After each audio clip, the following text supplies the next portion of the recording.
You're listening to Agile Ideas, the podcast, hosted by Fatima Abuchi. For anyone listening out there not having a good day, please know there is help out there. In this episode, where we explore the fascinating world of environmental, social, and governance, that is ESG strategies, with our esteemed guest speaker, we'll be discussing the importance of governance in organizations, highlighting the value of a human-centric approach to foster flexibility and faster delivery. Furthermore, we'll dive into how the incorporation of ESG strategies help guide organizational governance practices and drive positive impact. Now, let's get started with this episode. Vladimir, good morning. Good morning, Fatima. How are you? Good. It's nice to have you in Melbourne. You are traveling all around the world, so it's good to have you in person in Melbourne. How are you doing today? Good. Yeah, it's good to be back in Melbourne. Amazing. And so today we're going to be talking about ESG. So for those that are not really aware of what that is, it's environmental, social, and governance. And we're definitely going to talk a little bit more about that. But before we get into that, I want to know a little bit more about your background. Sort of what have you done in the past? What sort of research have you done? What kind of work do you do? Tell us a little bit more about you. Yes, so my title is Associate Professor in Governance at Aarhus University in Denmark. And the way I came to ESG was mainly through corporate social responsibility, doing work, especially in the mining sector. It has evolved into other fields. I have about 25 years working in academia, but I have also worked with the private sector and with the civil society sectors as well as the private sector. And what do you teach at Aarhus University in Denmark? So I teach project management. I teach a whole host of social sciences courses. The main education that I teach is a master's in international studies.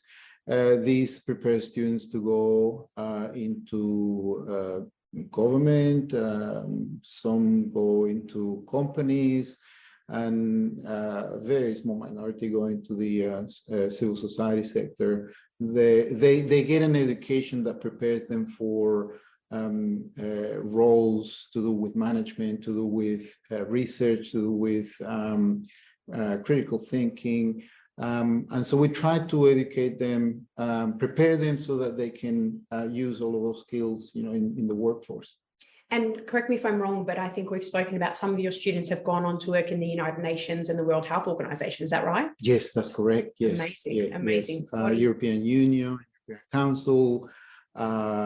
It amazes me. I met last semester one of my students working for the Ministry of Finance in Denmark. It's the variety of places that they get jobs is amazing. I have to agree with that, because one of those places has actually been Agile Management Office, where we've had some of your interns working with us, which has been, quite flattering and really a good experience for our team as well. So yeah, it's great to have that sort of exchange where they come over and get to work with us here in Melbourne as well. Amazing. So now moving into the context of what we want to talk about. One of the things I wanted to ask about is we're hearing a lot about the term ESG, as I mentioned, environmental, social, and governance, but prior to sort of the last few years, I've been hearing a lot about the term CSR and corporate social responsibility. So is ESG now a replacement term for corporate social responsibility? Is it the same thing? Just to help our viewers understand that. It's the same thing, but there's some major differences, and you can clearly see these from if you look at the trajectory of the terms. So corporate social responsibility is perhaps the older term, and as we all know, it deals with the responsibilities that firms have in relation to the place or the environment in which they operate. It's been developing this concept for perhaps the last 30 years or longer. But more recently, and it has been something that was never very well defined. It was very broad. Some people likened it to philanthropy. They couldn't make the difference, or they went from philanthropy into CSR. With ESG, this is perhaps a little bit more recent, certainly. But one of the major differences is that there is a little bit more definition of what needs to be done with in ESG. Companies are a little bit clearer, and there's a lot more regulation involved when it comes to ESG in comparison to CSR. Just about any company can have a CSR policy, but ESG is a little bit more specialized. Yeah. Okay. So if anything, is perhaps an evolution in terms of a conceptual evolution. It's not, one hasn't replaced the other though. Okay. And when we think about, the G in ESG, obviously from a governance perspective, an area that we spend a lot of time talking about, when we think about ESG, it's not only about sort of external governance, it's obviously relevant to an enterprise governance perspective as well. Why does governance matter? Why does strong governance matter so much when it comes to ESG? Yes, so there's many reasons. One of the main things you've probably heard, all these scandals that have happened with companies, banks, and the response to some of these scandals have been partly, let's increase the regulation, around them. But what governments have, and also directors and people, academics have realized is that it doesn't matter how much more regulation you have, you're still going to have companies that do incorrect things or unethical things or behave badly. And so the change really has to be driven from within. And so governance is one way, or good governance is one way of doing that, so that the behaviors are changed from within. It's not just about compliance, it is also about striving to do better. And there are some,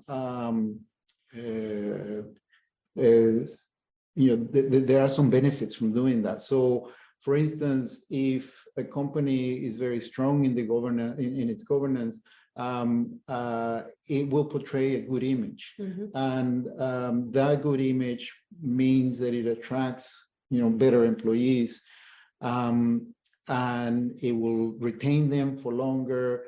It will help their productivity because they're proud to be associated with an organization that has very strong governance set of rules. It also helps reduce costs, from if, for instance, I can give you some examples, but cost reduction is also a reason. So, and this is very important. This is, is not fluffy talk. It's 100%. Actually, if you can see that your costs are going to be reduced by having superior governance, then why not? Absolutely. I was reading a McKinsey paper the other day saying also that the investment rates, they have found that investment rates are better with companies that have strong governance. So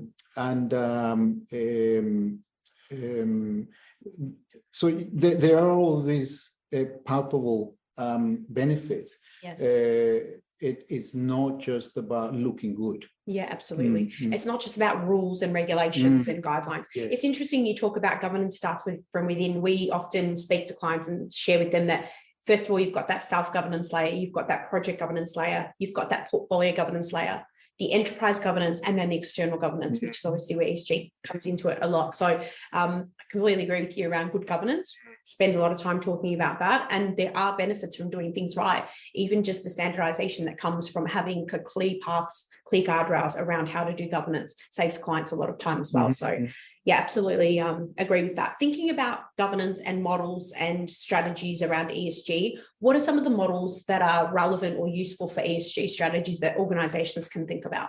Yeah, so it depends on which way you're looking at it. But if I look at it, in terms of ideal types, I'd say there's three.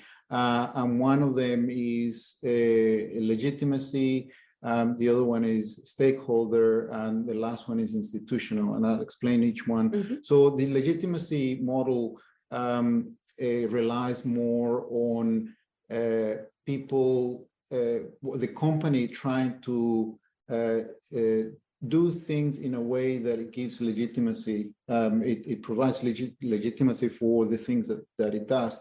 So, you probably hear this term social license to operate. And this is where companies try to engage, with different stakeholders, and through their actions, through trying to gain legitimacy for what they do. And of course, there is a lot of emphasis then on branding, but also the kinds of things that are happening on the ground, on a day-to-day basis. That model requires that you have very good communication, that you do what you say you were going to do, that you retract, when things are going bad. The other model is stakeholder model, and this requires, as the name implies, working with your stakeholders. Branding goes a little bit in the background, but the main thing is the communication and the relationship that you have with the stakeholders. And of course, and you can see that, if you look at it internally, then the stakeholders are employees, and the different sections and your managers and all of that. And the last one is institutional. And this really relies on institutions to do the work. So you spend a lot of time tightening the institutions and the roles and the procedures that are going to make it easy or difficult to practice bad governance. These models are just ideal types. So if you have a range of things to do, like for instance, branding and community relations, employee relations and what have you, it's not as if one model says, oh, these don't matter, I don't need to do any of that. It just means that you focus more on one thing than the other. But you still have to have, for instance, policies, strong policies when you have good governance. It doesn't replace, for instance, the good communication that you have with clients or with employees. I think it's always it's good to have all of the systems in place, regardless of the model that you have. But and companies don't go, oh, I'm going to choose this model and act accordingly. Usually they act according to the situation or their needs. But when you look at, say, hundreds of companies, you start to see that some give more emphasis to one thing and the other. But it's, I think, necessary to be aware that there's A, that you need all the tools, and B, that some people, some CEOs, for instance, may like one style of governance than another. So when you're thinking about structures and models of governance, and as you outlined, there's sort of three key ones, is there usually an incentive structure necessary to drive that good governance and good behavior, whether internally or externally? Yes, definitely. Yes. Okay. So and it's going to depend on the model, So perhaps for a company or for, you know, a CEO, perhaps the thing to do will be to take stock of what they've done, and then to say, okay, what you know, we have put a lot of emphasis, say, on branding or in gaining trust from the community that we work with. Therefore, what will be the incentive? You know, the incentive mechanism for not just the, you know, the CEO, but also, you know, middle level managers and the rank and file. You know, what will be the kinds of things that they need to continue practicing this governance model that we have. It's really interesting because you mentioned the scandals earlier, banking financial service. We looked a lot about the Banking Financial Service Royal Commission in Australia a few years ago as well. And it's interesting the level of, I guess, misconduct was at all levels of the organisation, even though they probably had some governance structures in place, but clearly there was gaps. So I think, how do we ensure that stakeholders are aware and have a seat at the ESG governance table so that they can understand the importance of this? What do we need to do? What do organizations need to do? So perhaps, I mean, the first thing is to emphasize the importance that each person plays a role in this. When there are failures or when there are you know, gaps, it is usually come down to one person or a group of persons. So everyone has a role, and so to make people aware, because sometimes you get you know, company directives, you know, from high above, and somebody down below may read and go, oh, you know, this is what the higher ups are doing, or this is what they're up to. But they don't, you know, you don't own it. You don't, you think, you know, this is what the company is planning, but I don't see myself in that. Yeah. So I think that what needs to happen is that if there is, say, a policy that's rolled out, it needs to be localized. And then individualized. And what is the role? Because, like I said, it's usually an individual or group of individuals that are, and it's very difficult. I don't think that even if we had very strong governance all the time, that we will stop seeing scandals. But what we're trying to avoid is from having things from spreading. So if it is the one individual or group of individuals who have been involved in embezzlement or misdirecting funds, you know, a whole range of problems, hopefully this system's robust enough to stop the contagion, you know, from spreading. That is the aim of this, is not to make everyone clean and, you know, saintly. It's impossible.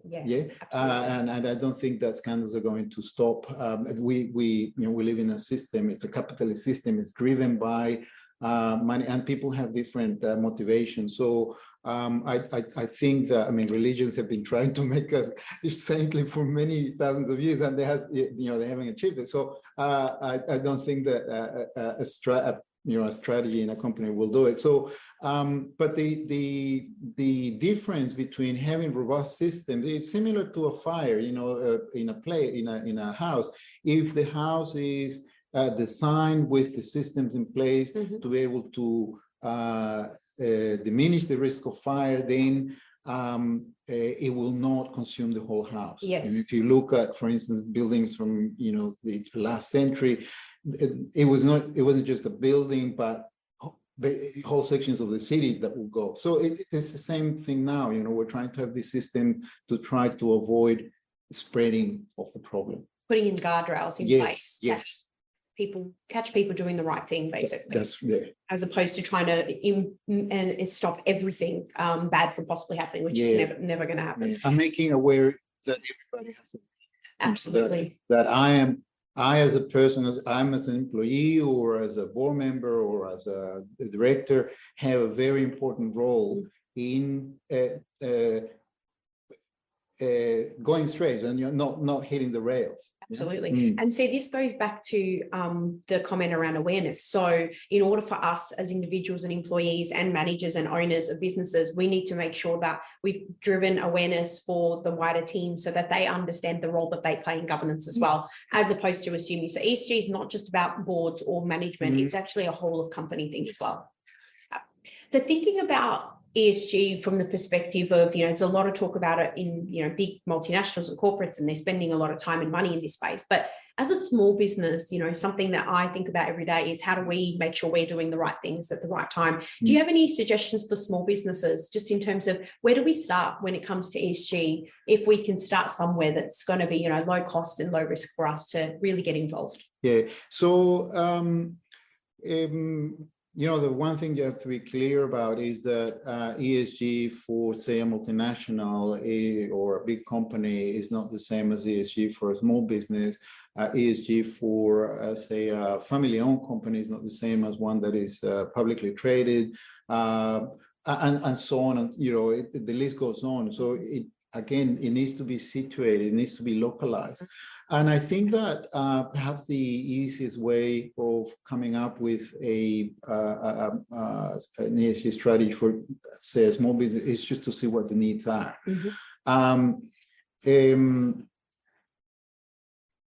For instance, when we talk about environment, which is one of the pillars of ESG, and if, for instance, the company spend so much on energy.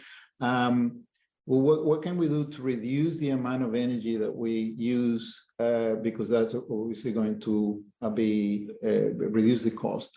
But you have to align that idea, because you can save on energy in many different ways. But what you could, for instance, if there was a choice between, say, buying, getting electricity from coal and getting electricity from sustainable energy, it may be cheaper to get it from. But what you want, because this is an environmental criteria that you have to comply within, maybe it may mean that you have to invest in something that may temporarily be more expensive, but in the long term, cost reductions will be realized over the long term. With social, I think that companies, probably smaller companies, sometimes they go, I wish I could give, to others, to people in need, and I think that, that moves into the realm of charity. Yes. Yeah. What they need to think is about their own needs, their own workforce. How can we, when we talk about the social criteria in ESG, then let's have a look at what our workforce needs, and it doesn't necessarily have to translate into giving the employees higher salaries. No, it may mean, for instance, better treatment. I remember talking to an entrepreneur saying that this is a mid-sized company, saying that it was a construction company, so they had a fleet of cars, and he said, I give access, I give them each a vehicle, the workers, and a fuel car, so that there's absenteeism was very low. So the car was to ensure that they got mobile, they were not relying on their own cars. And the fuel card was to make sure that there was always fuel there, that they didn't have that. And most employees, he told me, were actually very good at making a distinction between work, fuel for work and usage, and for private use. And you know, it was there was a tacit understanding that this was something that they got to ensure that they got to work, you know, and he said to me, I actually save money because I don't, you know, when one of these guys doesn't turn up to work, I have to call somebody else. Yeah. And it costs more per day to get somebody else into the work site than me having that, you know, the fuel car and the cars. The cars are already there anyway. So, you know, this is a small example of that. You know, how I think that in small companies, you need to think about, you know, your own needs and align the needs that the employees have to the needs of the company. It's a good example of removing barriers to friction, which is what that example you just gave. One of the things we do in our business is we've obviously have spent a bit of time thinking about how we can give back, and the team cares a lot about environmental matters. So, you know, for example, we donate for every sale that we make to Just One Tree, a UK-based social enterprise with one of the first Australian partners, and basically give back in that regard. So the team know that every time we deliver a service or make a sale, that we're actually contributing to planting seeds in poverty-stricken areas through, you know, a social enterprise that's actually out there making a difference. And I think as of just about a month ago, the company that we started supporting has actually now planted over 1 million trees globally, which is phenomenal if you think about, you know, £1 for one tree. It's been remarkable. So, and the staff are very familiar with this work. Absolutely, 100%. So thinking about just sort of moving on a little bit further into sort of thinking about how we deploy ESG strategies and how we put in place mechanisms and reporting solutions to monitor strategies. It's all well and good, we all know, to have a strategy, but if we're not actually executing on the strategy, then we've just wasted the time. And, you know, we all know about those 200, 300-page PowerPoint decks that actually tell us about all the things we need to do, but actually executing them is something different. So what are some of the complexities that you've observed with organisations who have been trying to develop reporting and monitoring solutions for ESG? So it actually gets very complex, and the you know, I was telling you about the differences between CSR and ESG. And ESG, there is, like I said, there is more emphasis on quantitative data monitoring, and you know, there's a lot of compliance, and a lot of it has to be numerical. You know, there has to be proof that you did something, so it can get quite complex. You know, I was reading the other day something like a number. Okay, so profit divided by the number of kilowatt hours or something like that, so that that the company could see you know, how much it was costing to provide energy, and you know, based on that metric. When we got down to that level, you know, it can get very complex, and actually getting to that figure, it requires companies to work out, okay, so what are the costs of us producing that amount of electricity, and comparing it with others. I think there are the compliance, the metrics that come from compliance. The only thing that companies can do in that sense is to keep indirect communication with the regulators. Okay. Because if you think about regulators, the interests of regulators and the interests of companies, the regulators may come up with a metric, and without any consultation. Yeah, absolutely. And I think that there has to be a bit of a loop between these two, because you may get a regulator and think, this looks like a nice one, this metric, but it may not have any resemblance and it may not be as effective as when you have some when you talk to the companies involved.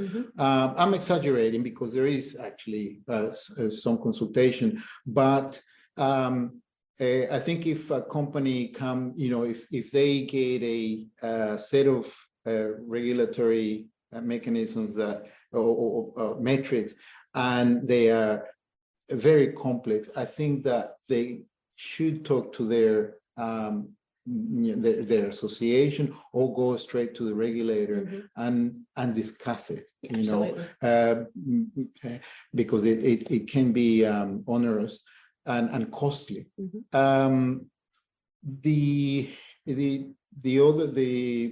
So in terms of compliance, there is that situation, but in terms of the ones that are related to, say, voluntary measures, I think that the thing to do will be to find perhaps the most effective, the most economical but most effective metric. It is not ideal to create a metric that very few people will understand and that it takes a whole team to create. It should be figures that are already in the system and that are easily tapped into to be able to, because otherwise it becomes onerous, and then you start to spend money on the monitoring, and it becomes too expensive. So I think that simplicity and effectiveness is perhaps the way to go. I think there is a danger in thinking about ESG, that people, especially if you have them working on their own, but people come up with very convoluted ways of doing things, and that is because they're working alone and they want to impress people. And I think it's better, for everybody in the firm to sit down and say, what can we do that is not too complex, And why do you think, at least for me, I've heard a lot more about ESG in the last, I'd say 12 to 18 months, more than I've heard about it ever before.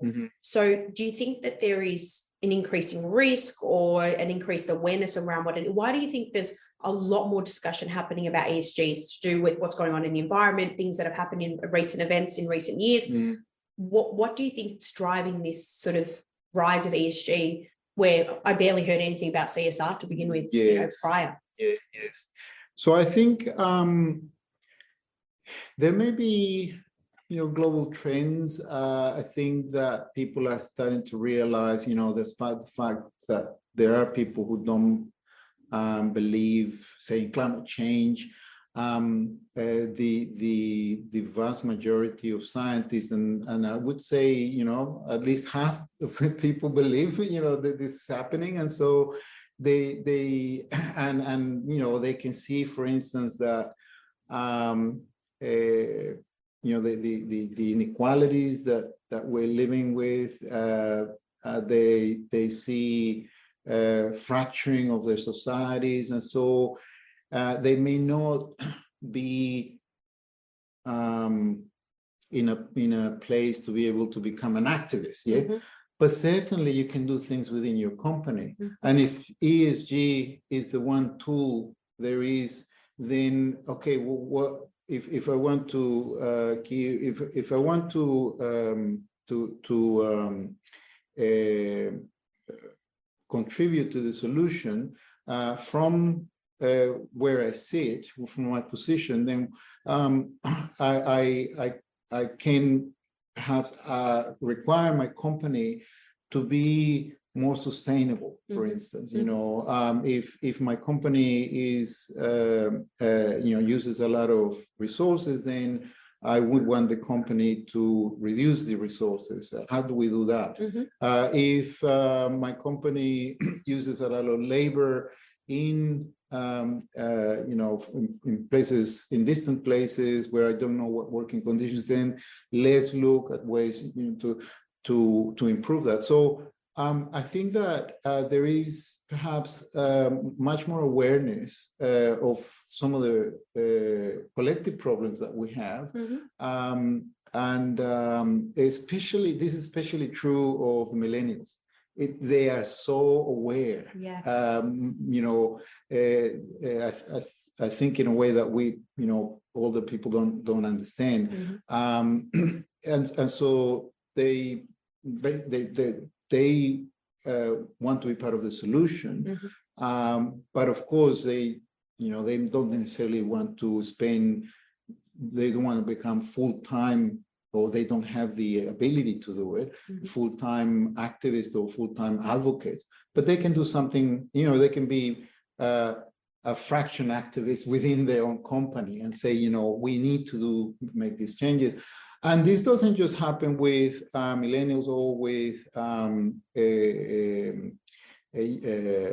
people at the bottom. It also, CEOs are aware of these problems. I was reading the other day the World Economic Forum. This is the club of the most important companies around the world. And they released a report that was related to the crisis that we are dealing with, and they termed this period that they said that we are experiencing a polycrisis. It's not just one crisis; it's about a number of crises: environmental, cost of living, the war, the looming war. There is a war happening, but that can spread very quickly. There's inflation. There's climate change. So these are they call it a polycrisis, and that we have to deal with. The situation. So they are aware. Young people are aware. So what do we do? A lot of people may turn to ESG, to contribute to the solution. So that say for instance that I come up with something within my company and the company accepts it. There's a great sense of pride in doing that. So at least you can tell, and people talk about it. People talk about it in their social circles. And there's probably initiatives that are undertaken by one organization, let's say in the utilities industry or in banking or whatever it might be, that then resonates with the other organizations and, leads the way in a particular aspect of ESG as well. This is so important. So what your peers are doing is always, sometimes there's almost a competition, but it is very important for companies to give, to provide the example, and for you not to be seen as the dinosaur or the cowboy, of the movie. You need to, if you're the leader, you're going to become attractive to investment, to to employees, the growth opportunities and what have you. So the example that you provide, and this is something, for instance, that when it comes to metrics, a lot of the times these metrics are field or industry specific. So they're going to compare you with other companies in the same field, not with companies that do completely different things. 100%. So if you look good in the metrics and you have a good name, then everybody's going to know. Is there some industry benchmarking, like well-known industry benchmarking around ESG already, or is that starting to develop now? There's hundreds. There's a lot. I was looking, for instance, there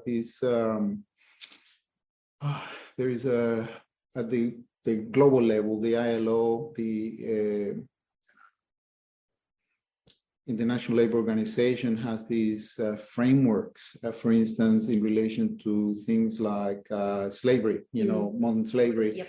And what you do is you sign it with, say, an international union, so that there's policies and metrics related to, say, modern slavery, and so there's monitoring mechanisms that go, okay, so if your suppliers are operating in these countries, we have to do visits, to see that, to make sure that the framework is that you're complying with the framework. And these people come voluntarily, but once you are in the framework, you have to comply with it. Yes. Okay. But there's quite a few. For instance, in the mining sector, there's the I think it's the International Transparency Initiative, and this is companies, especially mining companies, that have to make sure that they provide that they list all of the taxes that they pay to governments. Okay. It's really interesting because, in a lot of cases, companies are very shy about saying how much tax they pay, because they may pay very little tax. Yes, absolutely. But for many of these companies, they say, well, actually, we want to show how much tax we pay because we know that we pay so much taxes to this and this government, to the national government, to sub-level governments, and we want everybody to know. Because we made that contribution, yes. and nobody knows about it, and then they're blaming us for they think that we're not paying taxes. Yeah. So this framework allows for that, and it makes it easy for the public to know how much money is going from the company into government coffers. Yeah. And so just sort of rounding out the conversation, one of the things that we've spoken a bit about as well, it's all well and good to have a strategy, but you also need to have a way to track against that strategy. You need to have tools and frameworks in place to basically be able to manage and monitor those things. So, we spoke about tools briefly. So tools is definitely one of the things that we spend a lot of time talking to clients about, and actually putting in those mechanisms in place to help support what they probably already have is the strategy, but actually monitoring and tracking that in a good governance way is something that is absolutely necessary, and is one of the things that we do spend a lot of time talking to companies about. We're nearly at the end of our conversation here today, and I found this extremely insightful. Was there anything else that you wanted to share, Vladimir, before we wrap up for the conversation today? No, I just want to say that, I'm very happy to be talking about these topics. I think that there is a lot of information about ESG. I think that if you want to get educated with, AMO does a lot of work in this field, so perhaps start from there with people and then move, to something more complex, but it's always related to what the company is doing. 100%. Amazing. Well, thanks so much for your time, and enjoy your trip back to New Zealand, where you're going next. Yes, thank you. Thank you so much for listening to this podcast. Please share this with someone or rate it if you enjoyed it. Don't forget to follow us on social media, and to stay up to date with all things Agile Ideas, go to our website www.agilemanagementoffice.com. I hope you've been able to learn, feel, or be inspired today. Until next time, what's your Agile idea?